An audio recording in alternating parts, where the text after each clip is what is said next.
I've been stuck at the same level of running for far too long. I've done not just one, not just two, but 3 sub 20 5Ks, but I've never done a sub 40 10K, and I've got nowhere near a sub 19 5K. But in this video, I'm going to walk you through step by step how I'm going to change that. And I think this is going to be a good bit different to most running videos I've watched on topics like these, because unlike most runners on YouTube, I'm not an athlete and I'm not an influencer, so I don't have time to run all day, sleep all day and sleep all night. I need to make every minute I can dedicate to running count, basically.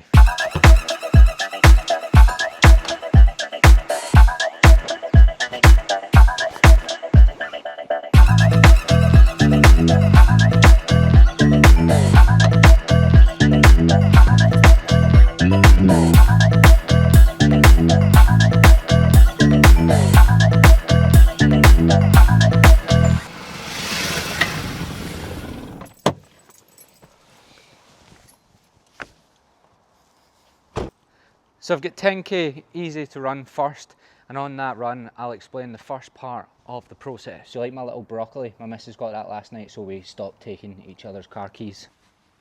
One of the unrelated things I've started doing in the past week is just running in different places. I'm quite bad for coming out my house and just turning right and doing the same loop. I couldn't tell you what is a kilometre to the left of my house. I don't go left, I never go left, it scares me. I always just turn right and do the same loop. Nearly forgot this bad boy. My pedo camera. I don't actually use it for filming my runs, I just use it for scanning for pedos. None in this car park. Would be pretty terrifying if there was, because it's only me in here. Right, I've been talking enough shite, let's go.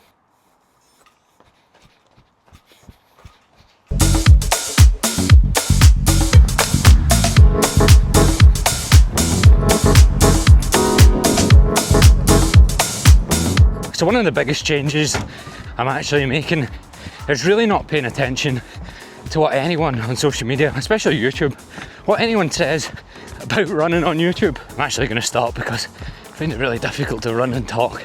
I have a running coach, I pay him enough money to not stress about everything else out there. But because I'm not as experienced in running as I am in lifting, I make the same mistakes that my clients make with lifting. I'll fall for the trends like Zone 2 and Norwegian singles and yada yada yada. And not that there's anything wrong with those styles of training, and obviously I do threshold training, I do Zone 2 stuff. But a lot of those videos are made purely because Zone 2 is a trend, so if you put Zone 2 in the title, it'll get loads of views. It's not because it is the most helpful thing in the world and it's going to change your life by doing more Zone 2. Like, I was starting to get far too engrossed in minor details. For example, on this 10K, I'd be thinking about, should I be at the upper end of Zone 2? Is my heart rate high enough to be in Zone 2? Are the zones on my Garmin right? Is my heart rate on my wrist right? Is it the end of the world if my heart rate goes slightly above Zone 2? And I'd look at my watch the full run, and I think that was actually like stressing me out and taking the enjoyment out of running, which is probably making me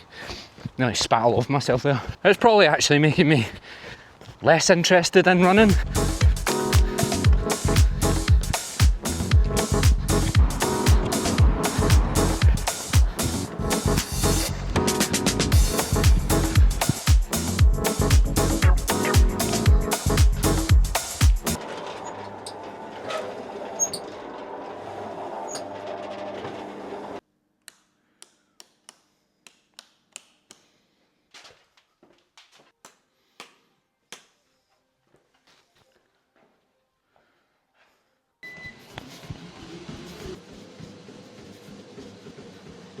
I'm trying to get better at recovering as well, and a lot of like the faster work I'm doing is pretty much just strides. Even like my threshold stuff and that, I've brung it down quite a lot so that I can recover from it. Done some pretty abstract angles and stuff today.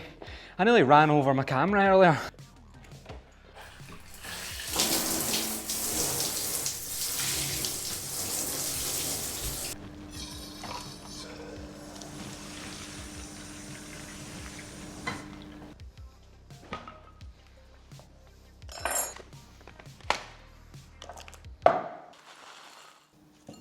I think there's been a shot of me in the shower in the last 6 videos I've made, and I don't know why that's became a thing. I don't like feel sexy in the shower or that. It's not like, I just keep putting the shower on and going, that'll look quite cool in the video, and it doesn't, but I just keep doing it. This is basically my breakfast.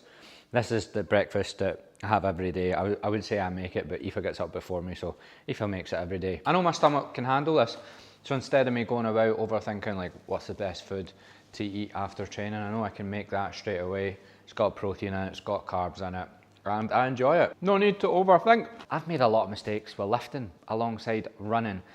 First of all, I just tried to run on top of my lifting, and I was doing quite a lot of strength training.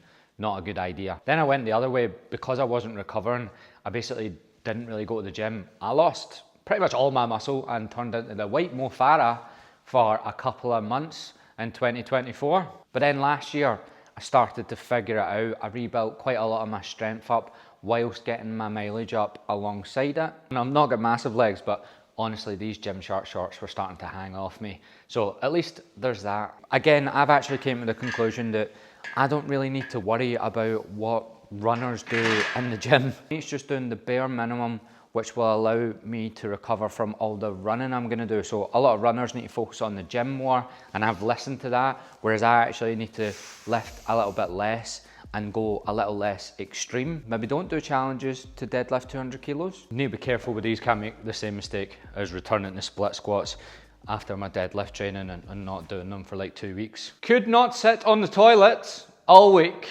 agony. Couldn't get out of bed, agony.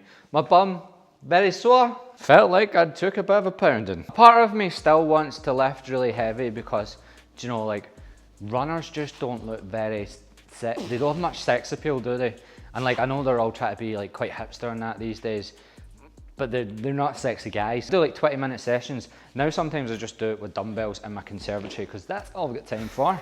Just to interrupt, by the way, I am an online coach. I have been for 6 years. You've maybe just discovered me on YouTube, but trust me, I've been about for a while. I'm not the coach that basically gets you to dodge calories until you look lean enough that they think it's appropriate to throw some baby oil on you and get you to do a photo shoot. I help people overcome yo-yo dieting and get really, really, really, really strong. So my before and afters look like this. This was Katrina when she started with me. She'd recently had surgery on her knee, so she couldn't even do a lunge. And then we got her to deadlift 100 kilos. This is Kaylee. Kaylee took about 12 weeks through form videos to be able to Romanian deadlift. She had 2 wooden planks for hips, and we got her up to deadlifting 107 kilos. This was Sarah trying to Romanian deadlift. This was Sarah also trying to shoulder press. She started with me, I think, over 140 kilos.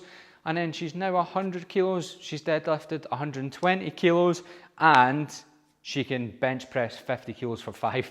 That's wild. So I know a lot of runners are probably watching me because they're interested in my running journey, but I should probably be teaching you how to lift. There's a link to 4 weeks of free coaching, but it's like pre-recorded coaching, so you can kind of get to see what it's like without trying it yet. Before I show you what the runs look like, because I know a lot of people are like, just give me the plan, just tell me what you're doing and I'll tell you if it's shite. What I've realised is my biggest obstacle to getting better at running is stress. And what I tend to do with running is I leave it till the last minute. So I still run all the time, but a lot of my runs will be done at like 8 o'clock at night. Still hit 40 to 50K a week, but they'll all be underfueled, overtired, burnt out, last minute sessions. Nothing really to do with the runs. It's getting better at being in tune with how much energy I have and when I can push and when I can't. You can't even see that, can you?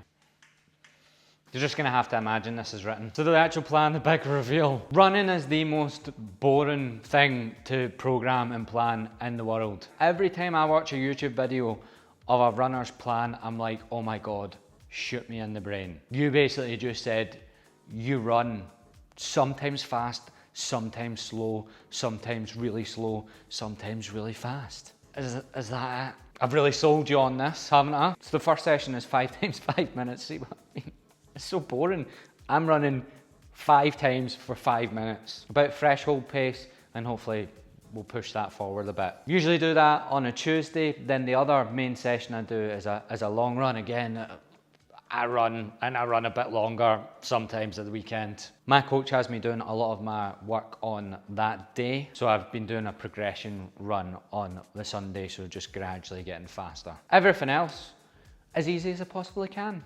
and preferably in the morning, not after work. This is the pace I ran the 10k at earlier. That's what I mean, proper slow, mate. Like, you've seen that, you've heard it. Why would I be doing anything different from every other runner out there? But I'm genuinely pretty confident if I stop watching what other people are saying and just listen to myself and my body and my energy levels, pretty confident over the next 4 months I'm going to achieve my goal of hitting that sub 40 10k. I've got till August to do it. If you want to follow along, make sure you hit that subscribe button. And if you want to watch one of my other videos, I put a lot of effort into them, you probably realise. I watch runners just do a park run and they just put a camera above their head, and here I am nearly driving over my camera in the car park. But yeah, I think you'll enjoy this video up here. See you later.